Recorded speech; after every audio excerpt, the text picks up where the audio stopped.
Innal hamdalillah nahmaduhu wa nasta'inuhu wa nastaghfiruh wa na'udzu billahi min shururi anfusina wa min sayyiati a'malina may yahdihillahu fala mudhillalah wa may yudlil fala hadiyalah. Asyhadu an la ilaha illallah wahdahu la syarikalah wa asyhadu anna Muhammadan 'abduhu wa rasuluh. Qala Allah Ta'ala ya ayyuhalladzina amanu taqullaha haqqa tuqatih wa la tamutunna illa wa antum muslimun. Amma ba'du, faya ma'asyiral hadirin rahimani rahimakumullah. Alhamdulillah ya, kembali kita bisa melanjutkan kajian kita, yakni kitab Al-Adabul Mufrad, ini karya Al-Imam Al-Bukhari rahimahullah, yang mana kitab ini adalah suatu kitab yang berisi tentang hadis-hadis yang berkaitan dengan adab atau etika. Dan kita masih membahas hal yang berkaitan dengan berbakti kepada kedua orang tua ya, atau durhaka kepada kedua orang tua. Ingat bahwasanya kita ketika bertutur kata kepada orang tua itu ya harus dengan lemah lembut ya, tidak boleh membantah, jangan membentak ya. Intinya bertutur kata yang baik kepada kedua orang tua itu. Seperti dalam ayat yang sering kita baca ya, surah atau ayat yang sering kita baca dalam surah Al-Isra ayat 23 ya. Ini ayat dalam surah Al-Isra ayat 23. Allah Subhanahu wa taala berfirman, wa qada rabbuka alla ta'budu illa iyyah wa bil walidaini ihsana imma yablughanna 'indakal kibara ahaduhuma aw kilahuma fala taqul lahumā uffin wa la tanharhumā wa qul lahumā qawlan karīmā.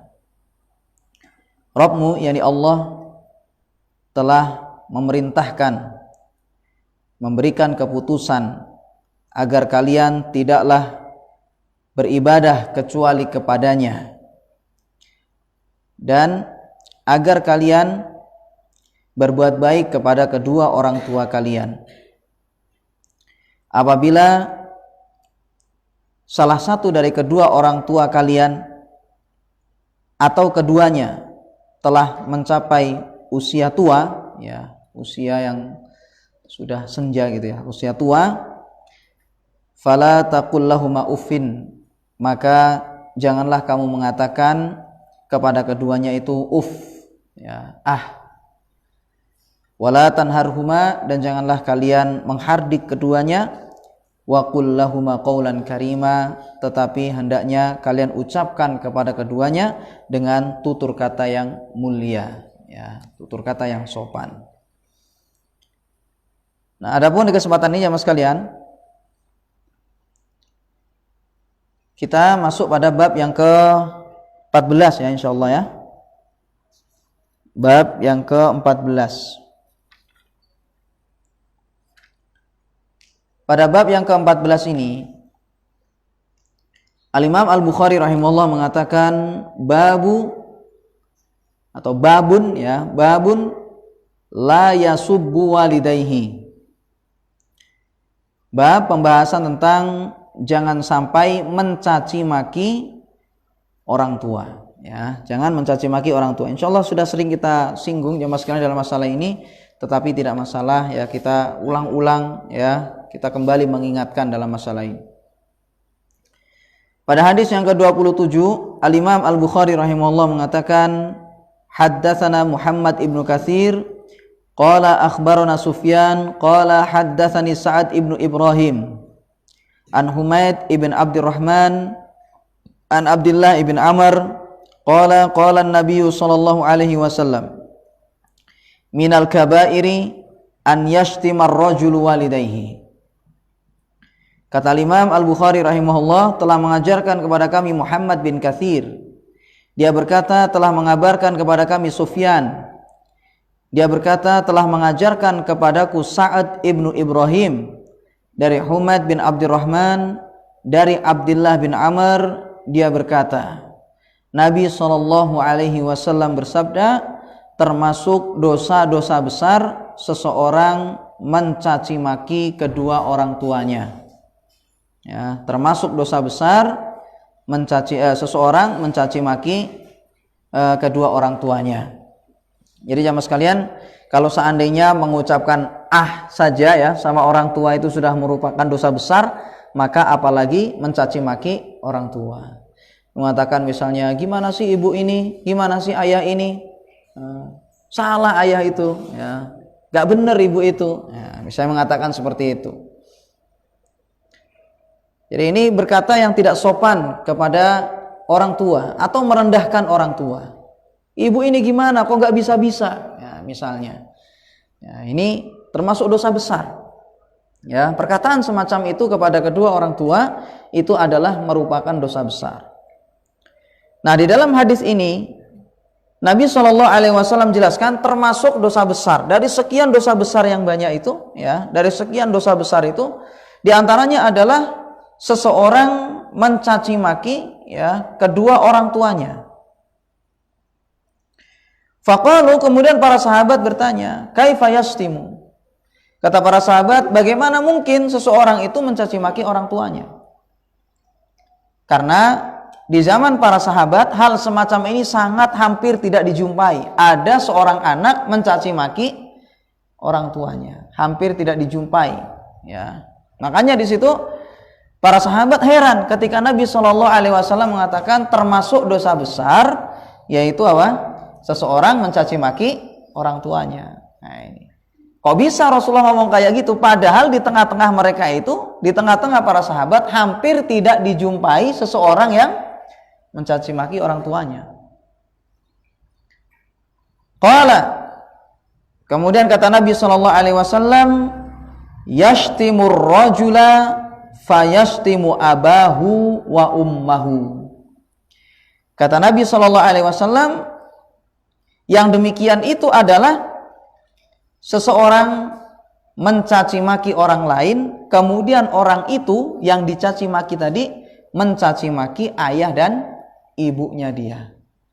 Jadi tidak secara langsung, ya. Jadi nggak langsung ngomong ke ibunya, ibu ini bodoh, ibu ini setan, nggak langsung kayak gitu. Ya, tetapi seseorang ini sudah dikatakan dia telah mencaci maki orang tuanya ketika dia mencaci maki orang, mencaci maki orang, gitu ya. Kemudian orang tersebut mencaci maki orang tuanya.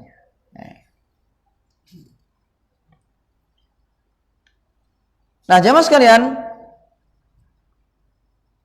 dalil di antara dalil ya yang mendasar dalam masalah ini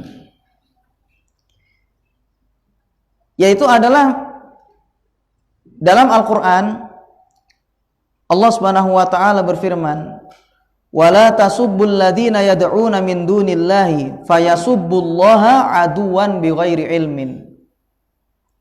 Kata Allah Subhanahu wa taala, janganlah kalian itu mencaci maki sesembahan-sesembahan selain Allah, kemudian pengikut-pengikutnya gitu ya, penyembah-penyembahnya itu mencaci maki Allah dengan melampaui batas bighairi ilmin, tanpa ilmu.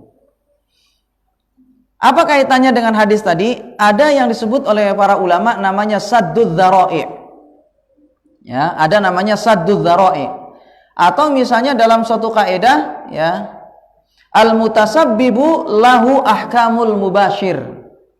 Ada istilah dalam satu kaidah fikhiyah namanya al-mutasabbibu lahu ahkamul mubashir. Seorang yang menyebabkan terjadinya sesuatu maka hukumnya sama seperti dia itu melakukan secara langsung.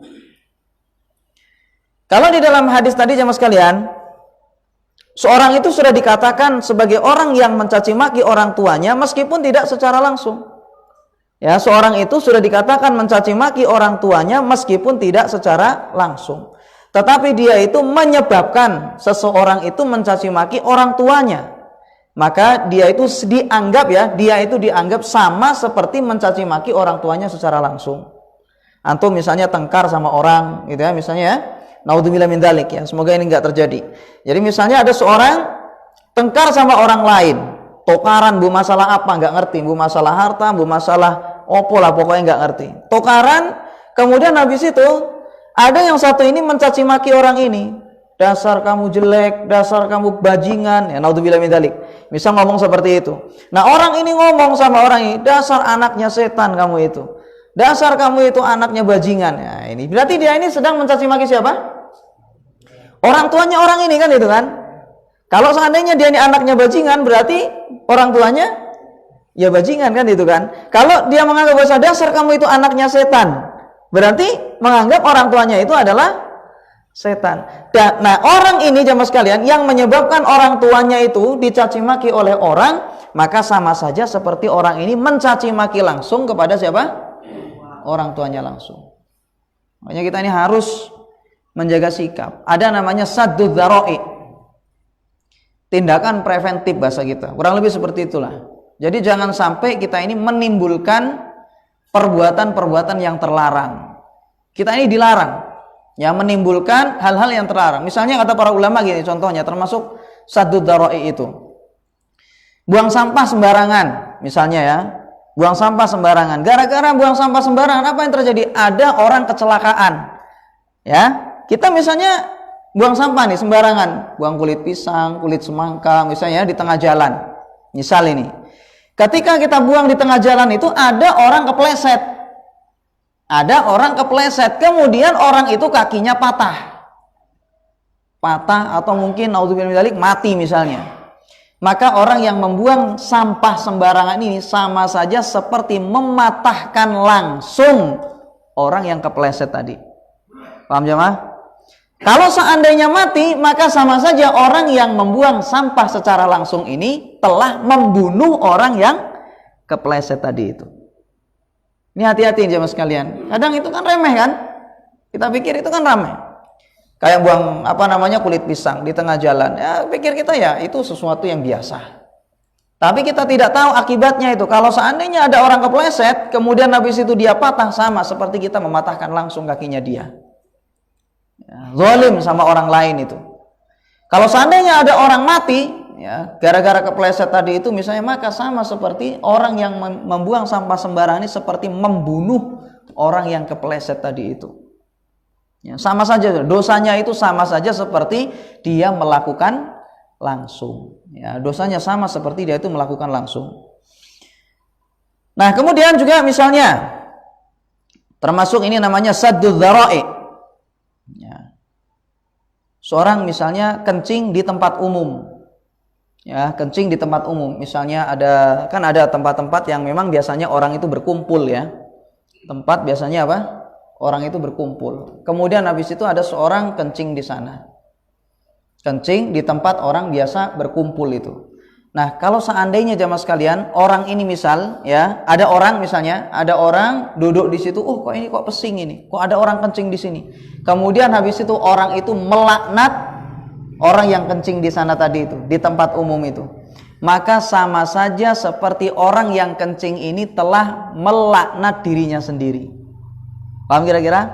Karena gara-gara perbuatan dia itu, dia telah membuat orang lain melaknat dia. Maka sama seperti dia itu melaknat dirinya sendiri, mendoakan buruk sama dirinya sendiri. Meskipun tidak secara langsung. Yang mendoakan buruk itu siapa? Ya orang lain. Tapi siapa yang menyebabkan orang itu melaknat dia, mendoakan buruk kepada dia? Dirinya sendiri. Gara-gara dia tadi itu ya, kencing di tempat umum, akhirnya orang melaknat, ya misalnya mugo-mugo sing kencing di sini mati. Ya, sama aja seperti dia itu apa?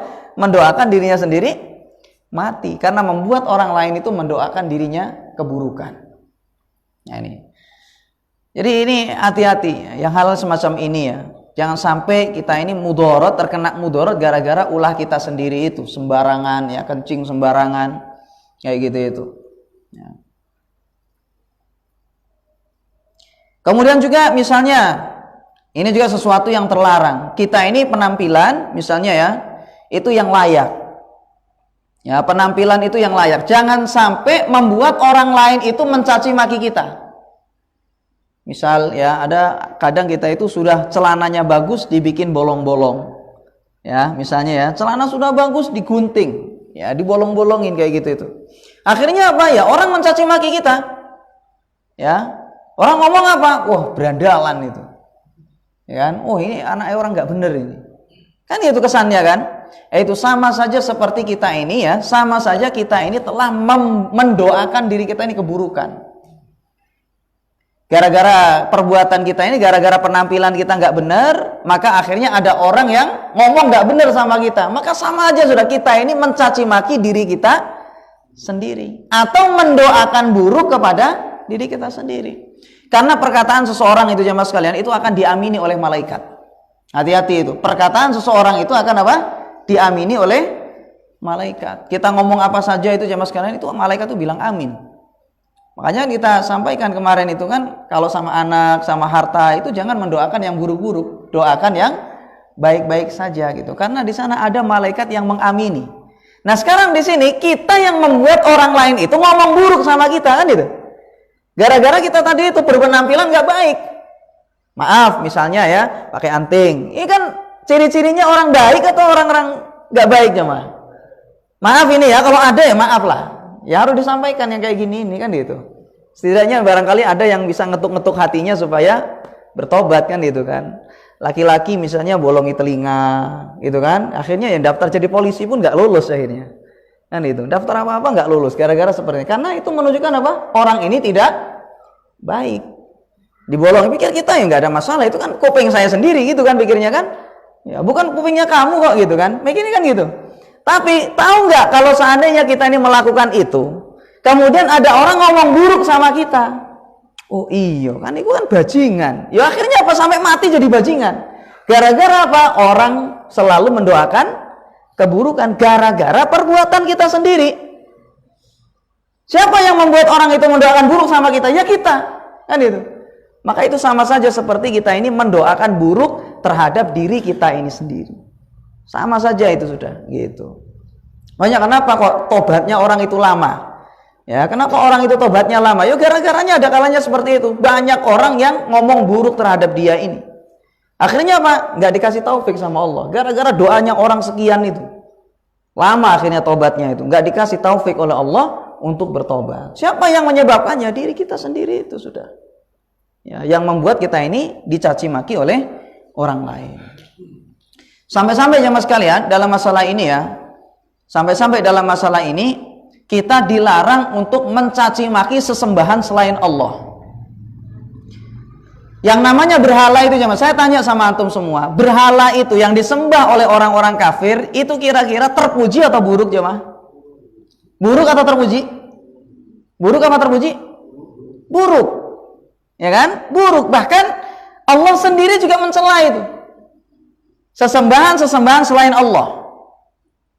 Misalnya di dalam Al-Quran, dalam surah Al-A'raf ya, ayat 197 sampai 198. Kata Allah Subhanahu wa taala, "Walladzina tad'una min dunihi la yastati'una nasrakum wala anfusahum yansurun.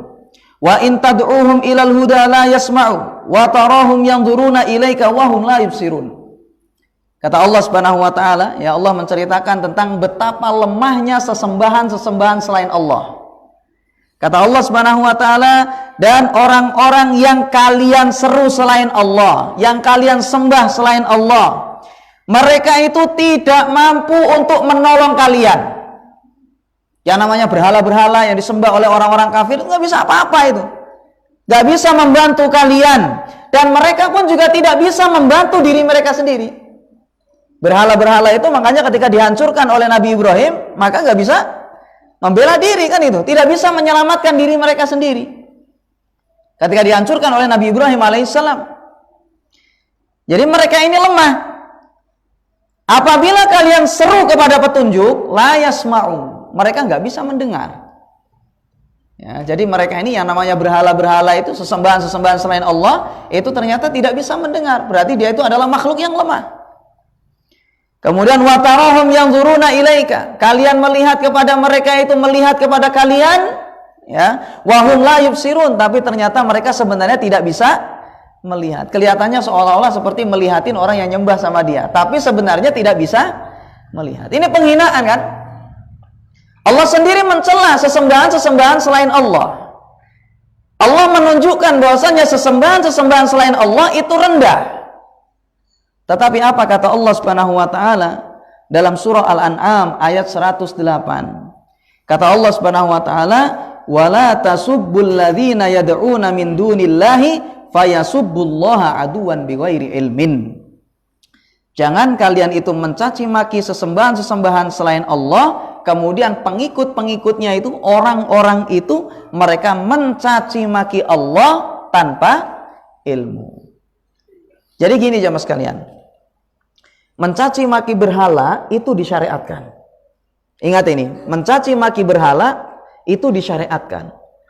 Tetapi kalau seandainya seseorang itu gara-gara dia itu ya mencaci maki berhala itu menyebabkan pengikutnya itu mencaci maki Allah, maka pada saat itu hendaknya seseorang ini jangan mencaci maki berhala sesembahan selain Allah. Paham kira-kira jamaah? Padahal disyariatkan. Kita ini sebenarnya disyariatkan untuk mencaci maki berhala-berhala selain Allah itu, untuk menunjukkan bahwasanya segala sesembahan selain Allah itu rendah. Sesembahan selain Allah itu lemah. Tapi kalau seandainya diperkirakan kalau kita mencaci maki sesembahan selain Allah itu di hadapan orang-orang kafir, kemudian habis itu ternyata orang-orang kafir itu mencaci maki Allah, akhirnya mereka justru malah jauh dari iman kepada Allah, maka hendaknya kita tahan. Jangan sampai kita ini menyebabkan Allah dicaci maki. Gitu. Jangan sampai kita ini menyebabkan Allah itu dicaci maki. Kalau seandainya kita ini menyebabkan Allah itu dicaci maki, maka sama seperti kita ini telah mencaci maki Allah itu langsung. Meskipun kita nggak secara langsung, tapi gara-gara perbuatan kita, maka berarti kita dianggap mencaci maki Allah secara langsung. Karena gara-gara perbuatan kita Allah dicaci maki. Sehingga kapan Ustadz mencaci maki sesembahan selain Allah? Ya cari kondisi lah. Ketika antum di tengah-tengah jamaah antum sendiri, ya sesama muslim, antum ceritakan sama mereka sesama kaum muslimin bahwasanya sesembahan selain Allah itu hina. Sesembahan selain Allah itu rendah, lemah, kan gitu kan? Karena yang maha kuat, yang maha kuasa hanya Allah Subhanahu wa taala, ceritakan sama sesama kaum muslimin. Tapi kalau di hadapan orang kafir, kalau diperkirakan gara-gara perbuatan kita mencaci maki sesembahan mereka di hadapan mereka itu, akhirnya mereka mencaci maki Allah, maka hendaknya kita menahannya. Ditunda dulu pada saat itu. Gitu. Jangan langsung mencaci maki sesembahan selain Allah itu. Nah.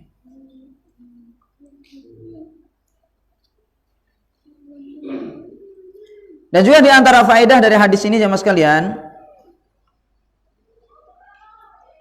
para ulama yang mengambil istimbat dari hadis ini juga, tadi kan gini, dilarang seorang itu mencaci maki orang tua. Termasuk mencaci maki orang tua adalah kita mencaci maki orang yang akhirnya gara-gara perbuatan itu orang itu mencaci maki orang tua kita. Kan itu kan? Itu akhirnya sama saja seperti kita mencaci maki orang tua langsung. Nah, ulama juga mengambil faedah dari hadis ini, yaitu jangan kita ini misalnya ya, ini contoh, jangan kita ini menjual anggur kepada orang yang akan menjadikannya sebagai khomer. Ini faedah saja sudah buat wawasan. Jangan kita ini menjual anggur kepada orang yang akan menjadikannya sebagai khomer atau minuman keras. Jadi misalnya kita jualan ya, kita kan jualan buah itu banyak ya. Di antaranya kan anggur misalnya. Kemudian ada orang beli ke kita ini. Ya, ada orang beli ke kita anggur. Kemudian habis itu dia ngomong, "Mas, saya beli anggurnya, buah anggurnya mau saya buat khomer misalnya, mau saya jadikan khomer." Kira-kira jamaah sekalian, boleh nggak antum menjual anggur itu kepada orang ini? Ya, antum tahu bahwasanya anggur ini mau dijadikan sebagai khomer. Boleh apa tidak kira-kira? Tidak dibolehkan. Kalau seandainya kita membolehkan, ya, kita misalnya ya menjual anggur itu kepada orang tersebut, maka sama saja seperti kita membuat anggur itu secara langsung. Jadi kita sama saja seperti orang yang membuat minuman keras tadi itu, gitu. Karena kita gara-gara kita menjual anggur ini kepada orang yang mau membuat khomer, itu sama saja seperti kita membuat khomer secara langsung, gitu. Dan itu juga terambil dari hadis yang kita baca tadi itu. Al-mutasabbib lahu ahkamul mubashir.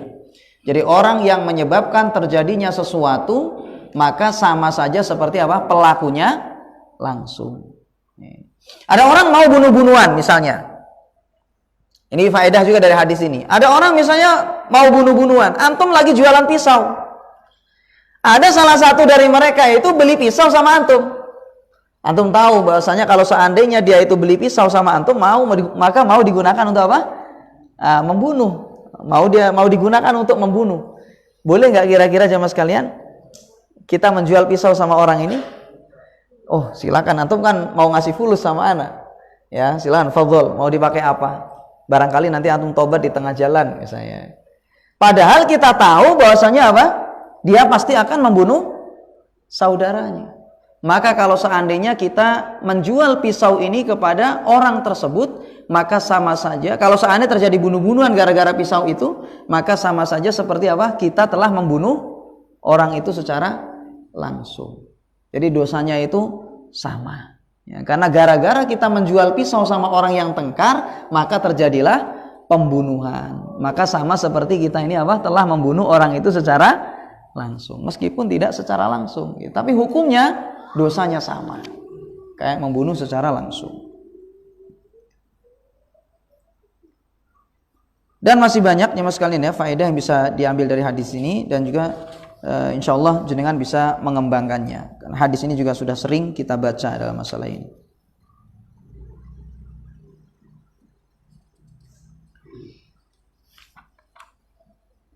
Kemudian hadis berikutnya masih semakna dengan hadis sebelumnya ya, namun kita baca saja. Pada hadis yang ke-28, Al-Imam Al-Bukhari rahimahullah mengatakan, haddatsana Muhammad ibnu Sallam qala akhbarana Makhlad qala akhbarana Ibnu Jurayj qala sami'tu Muhammad ibn al-Harith ibni Sufyan yaz'umu anna Urwata ibn Iyad akhbarahu annahu sami'a Abdullah ibn Umar annahu sami'a Abdullah ibn Amr ibn al-Asi yaqulu minal kabairi indallahi ta'ala an yastasibbar rajulu liwalidihi. Kata Imam Al-Bukhari rahimahullah, telah mengajarkan kepada kami Muhammad bin Salam. Dia berkata telah mengabarkan kepada kami Makhlad. Dia berkata telah mengabarkan kepada kami Ibnu Jurayj. Dia berkata saya mendengar Muhammad bin Harith bin Sufyan. Dia menyangka, maksudnya di sini dia yakin bahwasanya Urwah bin Iyad mengabarkan kepadanya bahwasanya dia mendengar Abdullah bin Amr bin As. Dia berkata termasuk dosa-dosa besar di sisi Allah seseorang menjerumuskan orang tuanya dicaci maki orang lain. Ya, termasuk dosa besar di sisi Allah seseorang itu menyebabkan orang tuanya dicaci maki oleh orang lain. Ya, masih semakna dengan yang tadi. Kita ambil contoh yang lain. Misal jemaah sekalian, seorang anak itu dikatakan durhaka sama orang tuanya, ya, kalau seandainya gara-gara perbuatan dia orang tuanya itu dicaci maki orang. Misal ada orang misalnya ya, dia ini jadi preman. Naudzubillahi min dzalik. Jadi preman, padahal mikirnya misalnya ya, dia ini adalah orang yang sama orang tuanya nggak ada masalah. Gak pernah juga ya seorang preman ini nyaci maki orang tuanya, ya kan, misalnya ya, gak pernah dia itu membantah orang tuanya, tapi preman. Di mana-mana malak orang, ya, di mana-mana ngendam orang, ya, hartanya orang dirampas misalnya. Kerjanya kayak gitu aja, tapi sama orang tuanya baik. Sama orang tuanya itu baik, sopan. Kan ada kadang seperti itu jemaah ya. Hidupnya mursal sama orang lain, tapi sama orang tuanya apa?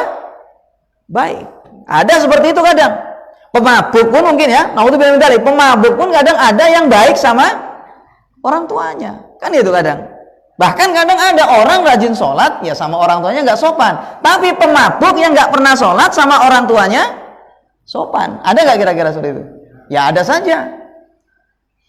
Tapi jamaah sekalian ingat, seseorang ini belum dikatakan dia telah berbakti sama orang tuanya.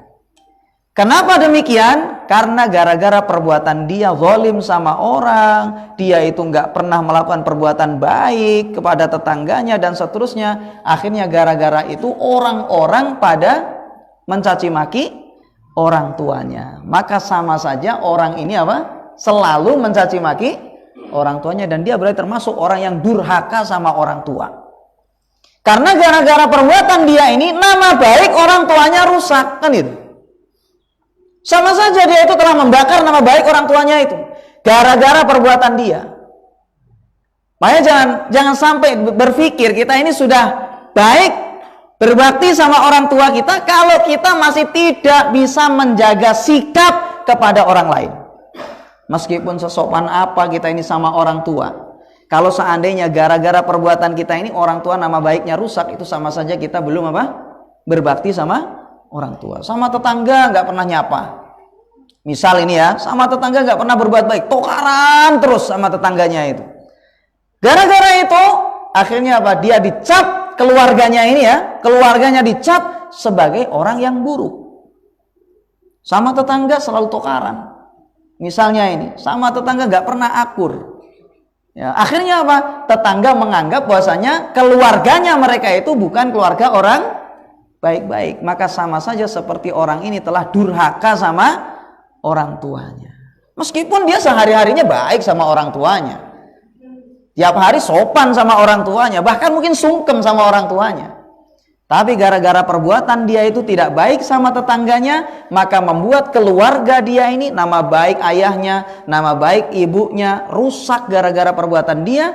Maka sesopan apapun dia sama orang tuanya, sama saja seperti orang yang durhaka sama orang tuanya. Karena gara-gara perbuatan dia itu nama baik orang tuanya itu rusak.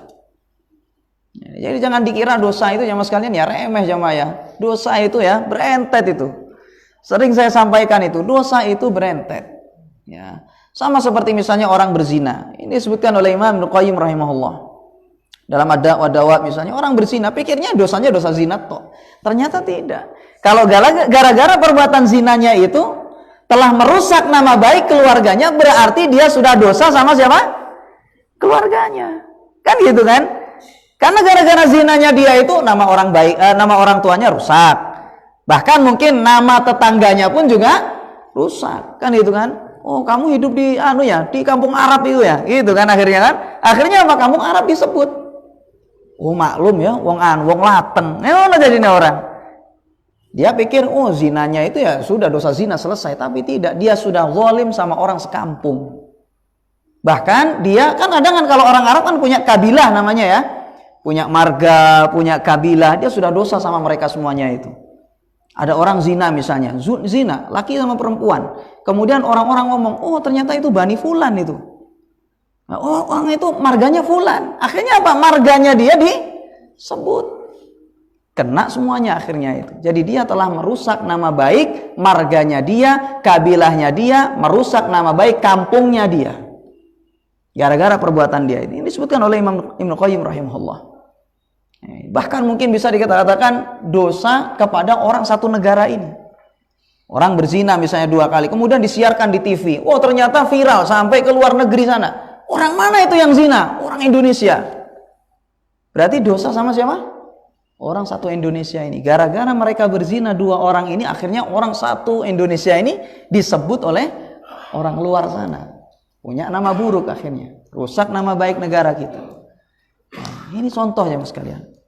Ya, makanya sama seperti anak yang perbuatannya itu nggak baik, ya kesehariannya kepada temannya, kepada tetangganya, yang membuat orang tuanya itu nama baiknya rusak, ya, maka seorang anak ini sama saja seperti apa? Merusak nama baik orang tuanya secara langsung atau durhaka sama orang tuanya itu sudah.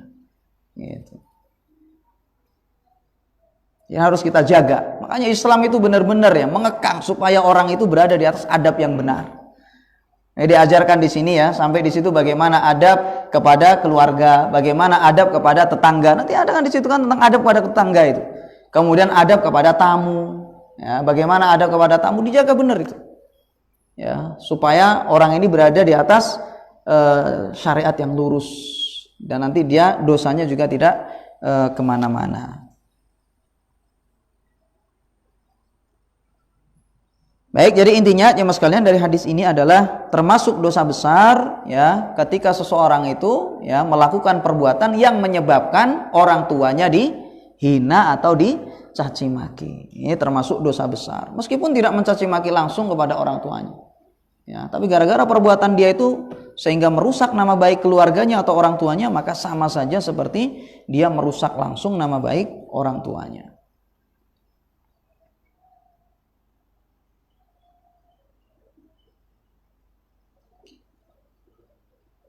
Kemudian pada bab yang ke-15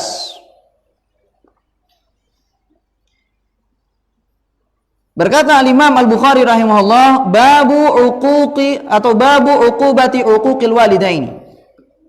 Babu uqubati uquqil walidaini. Bab pembahasan tentang hukuman bagi orang yang durhaka sama kedua orang tuanya. Kalau tadi disebutkan tentang bahwasanya ini nggak boleh, ini nggak boleh. Nah, sekarang di sini dijelaskan tentang hukumannya apa. Pada hadis yang ke-29, Al-Imam Al-Bukhari rahimahullah mengatakan, haddatsana Abdullah ibnu Yazid. Qala haddatsana Uyainah ibnu Abdurrahman an abihi an Abi Bakrah. Anin Nabi sallallahu alaihi wasallam qala ma min dhanbin ajdaru an yu'ajjala li sahibihi al-uqubatu ma'a ma yuddakharu lahu minal baghi wa qati'atir rahimi. Kata Imam Al-Bukhari rahimahullah telah mengajarkan kepada kami Abdullah bin Yazid. Dia berkata telah mengajarkan kepada kami Uyainah bin Abdurrahman dari ayahnya. Dari Abi Bakrah dari Nabi sallallahu alaihi wasallam, beliau bersabda, tidak ada satu dosa pun yang lebih layak untuk disegerakan hukumannya bagi pelakunya ditambah dengan dosa yang akan disiapkan kelak untuk dia pada hari kiamat dibandingkan dengan perbuatan zalim dan memutus tali persaudaraan. Jadi ingat ya mas sekalian, di sini kata Nabi SAW, tidak ada satu dosa pun yang lebih layak untuk disegerakan hukumannya oleh Allah kepada pelakunya, kemudian ditambah dengan dosa atau hukuman yang Allah siapkan kelak untuk dia pada hari kiamat, dibandingkan dengan apa? Perbuatan zalim, kemudian memutus tali persaudaraan, tali silaturahim. Dalam lafaz yang lain dikatakan, kullu dzunubi yuakhirullahu minha ma syaa ila yaumil qiyamah illa uququl walidaini fa innahu yu'ajjalu li sahibihi yakni al-uqubah fid dunya qabla yaumil qiyamah. Dalam lafaz yang lain Nabi SAW bersabda, semua dosa itu akan ditunda hukumannya oleh Allah semau Allah sampai hari kiamat. Dosa apa saja itu akan ditunda hukumannya, azabnya oleh Allah semau Allah sampai apa? Sampai hari kiamat. Makanya kan kadang ada orang jemaah sekalian ahli maksiat tapi kaya, ya kan? Ahli maksiat tapi sehat, ya kan? Ahli maksiat kerjanya maksiat terus tapi sehat, nggak pernah sakit. Maksiat terus tapi nggak pernah bangkrut, ya. Ekonominya makin maju, kan itu kan? Ada saja seperti itu kan? Ya, makin sehat kadang padahal ahli maksiat. Itu namanya istidraj. Ya, istidraj itu adalah uluran yang Allah berikan kepada orang ini. Nah, azabnya itu nanti tiba-tiba sama dia. Ketika dia lagi memuncak mendapatkan nikmat itu, kemudian nanti Allah timpakan kepada dia azab. Ada kalanya dicabut oleh Allah, dan azab terbesar adalah Allah tidak kasih dia kesempatan untuk bertaubat pada Allah. Ini hukuman yang sangat berat. Allah nggak kasih dia itu taufik ya sampai mati, kemudian dia azab nanti gitu. Padahal dia lagi memuncak di situ ya, kemakmurannya, kemudian dicabut nyawanya oleh Allah dalam kondisi belum tobat. Ini azab yang sangat luar biasa. Nah, jadi jamaah sekalian, itu namanya istidraj. Nah, jadi semua dosa, dalam lafaz yang lain ya, hadisnya adalah semua dosa itu Allah tunda hukumannya semau Allah sampai hari kiamat. Kecuali satu, yaitu durhaka kepada kedua orang tua. maka sesungguhnya Allah akan menyegerakan hukumannya, azabnya bagi pelakunya di dunia ini sebelum datang hari kiamat. Jadi sebelum mati, ya, sebelum mati orang ini diazab dulu oleh Allah Subhanahu wa taala. Kalau orang itu durhaka sama orang tuanya. Nah, jadi ini jemaah sekalian ya, betapa mengerikannya ya durhaka sama orang tua itu. Ya, mengerikan sekali karena azabnya itu selalu disegerakan oleh Allah. Kalau dosa-dosa yang lain ya masih ditunda oleh Allah. Ya, dosa apa saja ya, kalau berdasarkan hadis yang kedua atau lafaz yang kedua ini, maka orang dosa apa saja bisa saja ditunda. Jadi maling ada saja yang sukses. Ya, sukses terus. Ditunda sama Allah azabnya, bukan berarti nggak diazab, tetapi apa? Azabnya ditunda. Ya, jadi maling tapi sukses terus ya nanti. Tetapi kalau masalah durhaka sama orang tua, maka pasti hukumannya itu disegerakan oleh Allah Subhanahu wa taala di dunia ini. Ya, pasti hukumannya itu disegerakan. Dan juga kata para ulama, orang kalau seandainya bertikai ya, kalau seandainya dua orang ini bertikai, maka yang namanya keberkahan itu akan dicabut oleh Allah Subhanahu wa taala dari keduanya itu. Suatu contoh misalnya jamaah sekalian, pernah di zaman Nabi SAW, ini dalam suatu hadis gitu ya, seingat saya dalam riwayat Bukhari, ya dalam riwayat Bukhari, Nabi SAW pernah ingin mengabarkan kepada para sahabat tentang malam Lailatul Qadar itu letaknya kapan. Jadi Nabi SAW mendapatkan wahyu dari Allah. Ya, malam Lailatul Qadar itu kapan? Kemudian habis itu di malam tersebut ternyata ada dua orang yang bertikai. Ada dua orang yang bertikai. Ketika keduanya ini bertikai, maka yang namanya kabar malam Lailatul Qadar itu tadi kapan, itu ternyata dibuat oleh Allah, Nabi itu lupa. Dihilangkan oleh Allah. Maksudnya apa? Nabi dibuat lupa akan malam Lailatul Qadar itu letaknya kapan. Gara-gara apa? Gara-gara ada dua orang yang bertikai tadi itu. Nah, hikmahnya di situ apa jemaah sekalian? Kata para ulama atau faedah dari hadis itu, kalau seandainya ada dua orang yang bertikai di suatu tempat, maka yang namanya keberkahan itu akan dicabut oleh Allah dari tempat tersebut. Makanya lihat di situ tadi, ketika Nabi SAW mau mengabarkan malam Lailatul Qadar, letaknya itu kapan? Ternyata dibuat lupa oleh Allah gara-gara siapa? Dua orang yang bertikai. Dan kalau seandainya kata para ulama ada dua orang yang bertikai di situ, maka ada setan di sana. Kalau ada setan di tempat tersebut, maka yang namanya rahmat itu akan dicabut oleh Allah Subhanahu wa taala. Gak ada keberkahan kalau sudah rahmat itu dicabut oleh Allah Subhanahu wa taala. Karena ada setan di sana itu. Ini yang bertikai ternyata adalah tidak ada kaitan hubungan darah. Yang bertikai itu nggak ada kaitan hubungan darah, tapi gara-gara perbuatan tersebut sampai yang namanya berkah itu dicabut oleh Allah dan setan berperan di sana, rahmat dicabut oleh Allah Subhanahu wa taala. Maka apalagi kalau seandainya yang bertikai itu adalah sesama kerabat. Ini nggak ada hubungan kerabat ini. Tengkar misalnya berdua itu, maka keberkahan dari mereka ini dicabut oleh Allah. Rizkinya, keluarganya, kesehatannya, hartanya, ya apalagi itu. Semuanya nggak ada berkahnya pada mereka itu. Ini nggak ada kaitan silaturahim, nggak ada apa kaitan hubungan darah, kekerabatan. Lalu bagaimana lagi kalau seandainya dua orang yang bertikai ini memiliki hubungan darah, kekerabatan? Maka lebih hilang lagi keberkahan itu di sana dan setan lebih berperan lagi di situ. Sehingga nggak ada rahmat di sana itu. Apalagi kalau seandainya yang bertikai di situ adalah antara anak dengan orang tuanya, maka lebih hilang lagi yang namanya keberkahan itu.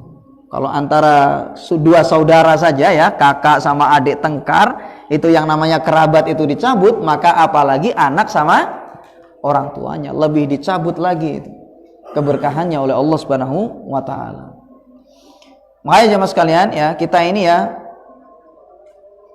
kita rasakan kalau seandainya, ini faedah saja jemaah sekalian, kita rasakan kalau seandainya antum di waktu pagi ya, bagi yang sudah berkeluarga, di waktu pagi antum tengkar sama istri ya, antum sama istrinya, naudzubillah min dzalik misalnya ya, cekcok ya, jadi di situ ada perseteruan, antum merasakan pada hari itu ekonomi antum ya, antum merasakan itu ekonomi antum, kesehatan antum, jualannya antum merasakan di hari itu apa yang terjadi kalau seandainya antum di waktu pagi itu apa, bertikai sama istri. Karena kalau sudah ada pertikaian berdua di situ, maka malaikat itu pergi. Artinya nggak ada yang namanya rahmat di sana itu. Malaikat rahmat pergi di situ. Malaikat di sana nggak mau udah ngurus. Gitu.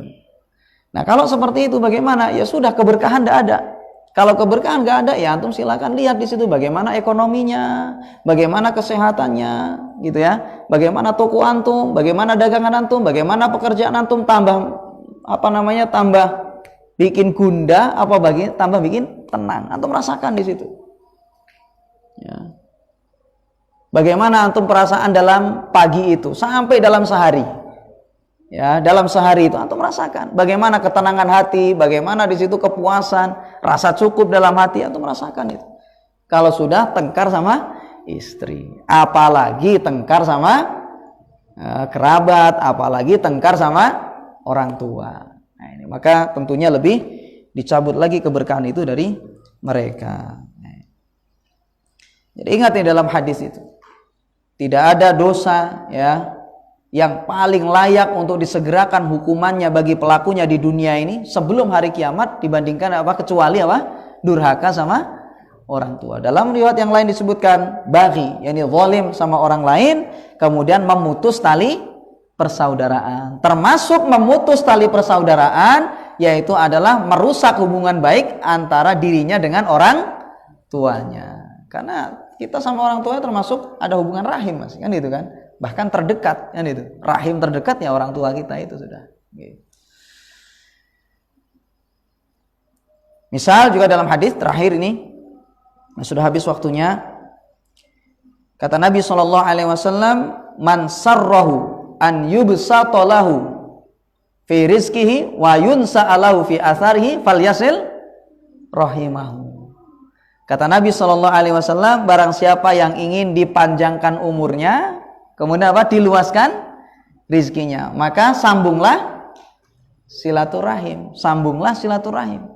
Berarti kebalikannya, siapa yang ingin rizkinya cepat gitu ya, siapa yang rizkinya mandek, rizkinya itu sempit dan ingin keberkahan umurnya itu dicabut oleh Allah, maka silahkan putus silaturahim. Silahkan kalau berani. Ya, apalagi memutus hubungan baik dengan orang tuanya. Nah, ini lebih rusak lagi nanti di situ. Wallahu taala alam, demikian jemaah sekalian yang bisa kita bahas pada kesempatan ini ya, semoga bermanfaat. Insyaallah akan kita lanjutkan pada pertemuan berikutnya, dan pertemuan berikutnya juga kita masih membahas bab ini, yakni bab tentang hukuman bagi orang yang durhaka sama orang tuanya, insyaallah. Wallahu taala a'lam. Wa sallallahu ala nabiyina Muhammad wa ala alihi wasallam. Subhanakallahumma wa bihamdika asyhadu an la ilaha illa anta astaghfiruka wa atubu ilaik. Assalamualaikum warahmatullahi wabarakatuh.